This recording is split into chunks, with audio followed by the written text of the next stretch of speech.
دعائیں کیا رنگ دکھاتی تھیں اور دعائیں کیا اثر دکھاتی تھی۔ حضرت موسیٰ علیہ السلام کی زندگی پڑھیے آپ، جب اللہ نے موسیٰ علیہ السلام سے کہا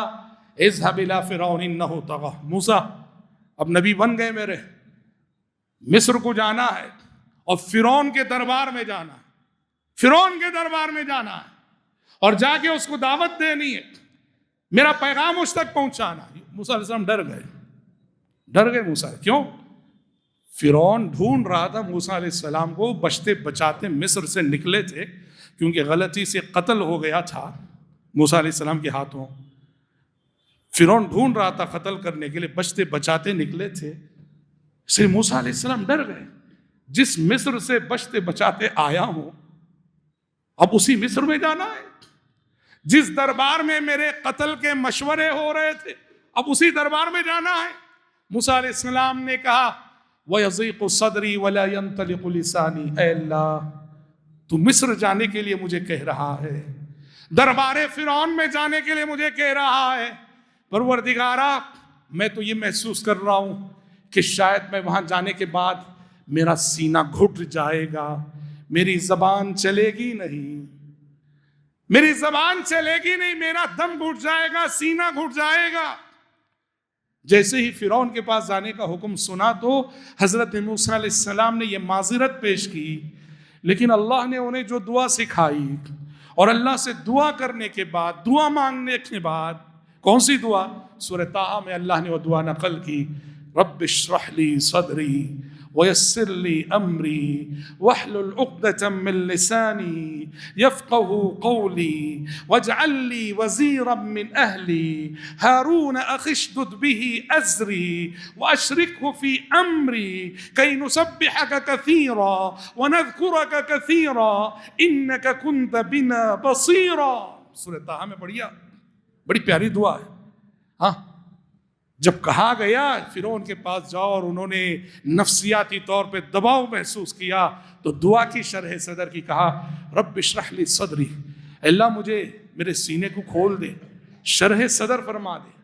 ویسر لی امری، اور میرا یہ مشن میرے لیے آسان کر دے، واحلل عقدۃ من لسانی، اور اے اللہ میری زبان میں جو گرہ لگی ہے، بعض مفسرین کہتے ہیں لکنت تھی، میری زبان کی اس گرہ کو کھول دے، یفقہوا قولی، اور ایسی بات مجھے کرنے کی توفیق دے کہ جو اس کے دل میں اتر جائے، وَاجْعَلْ لِي وَزِيرًا مِّنْ أَهْلِي، اور پروردگارہ میں اکیلا ذرا ڈر محسوس کر رہا ہوں، میری فیملی سے میرا ایک مددگار کھڑا کر دے، کون؟ ہارون اخی، میرے بھائی ہارون کو میرے مشن میں میرا ساتھی بنا دے، وَأَشْرِكْهُ فِي أَمْرِي، میرے بھائی ہارون کو میرے مشن میں میرے ساتھ کر دے، کہیں نسبحک کثیرا ونذکرک کثیرا، تاکہ ہم دونوں بھائی مل کر زیادہ سے زیادہ تیری حمد و ثنا کریں، تیرا ذکر کریں، تیری پاکی بیان کریں۔ اللہ نے کہا قال قد اوتیت سؤلک یا موسیٰ، قال قد اوتیت سؤلک یا موسیٰ، موسیٰ تمہاری مراد منظور قبول ہو چکی، تمہاری دعا قبول ہو چکی، جو مانگا تم نے وہ اب تمہیں مل چکا، اب جاؤ۔ اور اس کے بعد سورۃ الشعراء پڑھیے، سورۃ الشعراء پڑھیے۔ مصر جانے کے بعد، دربار فرعون میں کھڑے ہونے کے بعد، موسیٰ علیہ السلام نے فرعون کو جو للکارا، فرعون کی آنکھوں میں آنکھیں ڈال کر اس سے جو بات کی اور اس کے سوالوں کے جو جوابات دیے، لاجواب کر کے چھوڑ دیا فرعون کو۔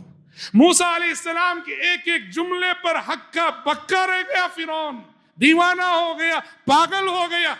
سمجھ رہے؟ سورۃ الشعراء کے دوسرے رکوع میں وہ مضمون ہے، موسیٰ علیہ السلام اور فرعون کے درمیان جو سوال جواب چلے وہ خود ایک لمبا مضمون ہے۔ کہیں دور دور تک کوئی خوف، کوئی ڈر جو انہوں نے شروع میں محسوس کیا تھا، کہا تھا کہ میرا سینہ گھٹ جائے گا، میری زبان چلے گی نہیں، وہی دربار تھا یہ جس دربار میں چند دن پہلے ان کے قتل کے مشورے ہو رہے تھے، اور آج اللہ نے اسی دربار میں بھیجا تو دعائے رب اشرح لی صدری کا کرشمہ ہے کہ اس کے دربار میں کھڑے ہو کر اسے لاجواب کر دیا موسیٰ علیہ السلام نے۔ دعائیں اس طرح اپنا رنگ دکھاتی ہیں بھائیوں، اپنا اثر دکھاتی ہیں بھائیوں، جب ادب سے مانگا جائے، سلیقے سے مانگا جائے، قرینے سے مانگا جائے، اور ہماری زندگی میں قبولیت دعا کے سلسلے میں کوئی رکاوٹ نہ ہو تب۔ اس لیے پیغمبروں کی دعائیں، پیارے نبی سے آئی ہوئی دعائیں، ان دعاؤں کو یاد کرو، اپنے سینے کو، اپنے دل کو دعاؤں کا گھر بنا دو۔ قرآن کی آیتیں جیسے بیہٹ کرتے ہو، دعاؤں کو یاد کرو، دنیا اور آخرت کی ہر بھلائی ہے۔